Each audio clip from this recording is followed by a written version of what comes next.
This video is going to be a quick paint up of a Trick or Treat Studios killer goalie mask. I modeled the paint after the Friday the 13th Part 3 barn scene.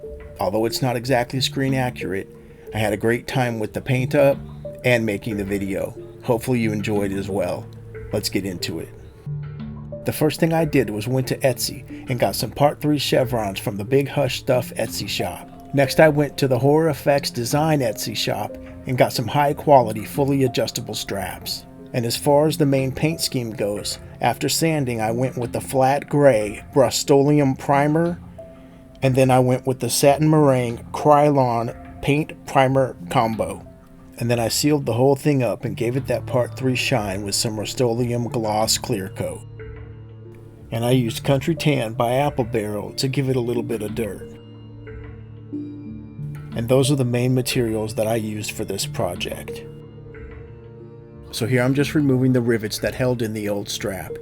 Now this was a bit more of a pain than I thought it was going to be. So if you decide to try this yourself, be very careful not to hurt or injure your fingers.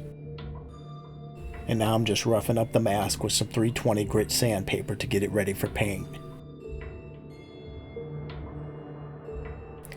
So here's the Rust-Oleum flat gray primer that I used as an underlayer. I did about 3 coats. And here's the Krylon Color Max Satin Meringue top coat. I did about 3 coats of this as well.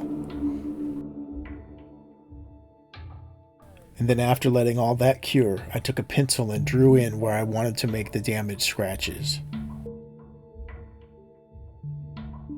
And once I was finished drawing in all the damage areas with my pencil, I then took my hobby knife and scratched it all out.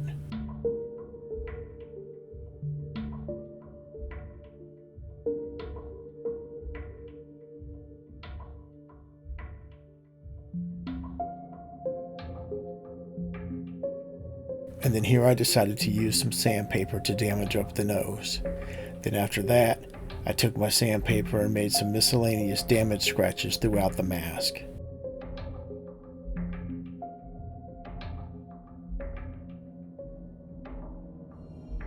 And then it was time for the chevrons.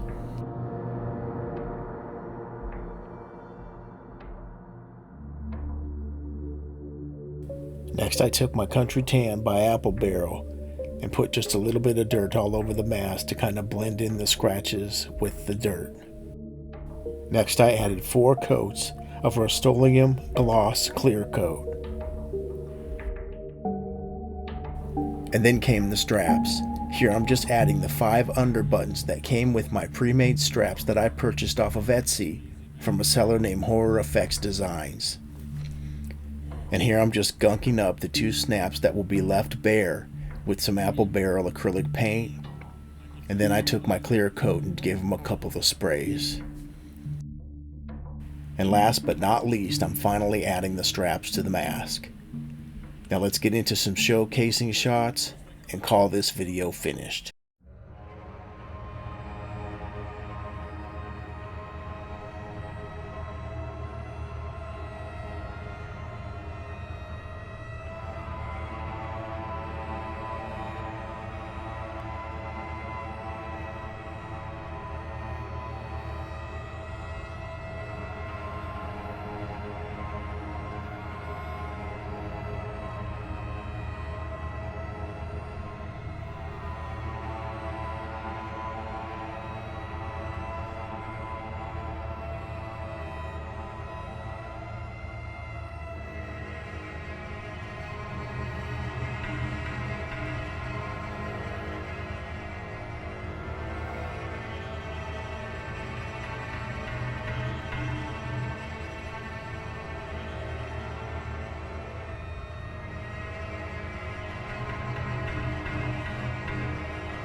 So that's my Trick or Treat Studios Mabry Monsters Killer Goalie paint up.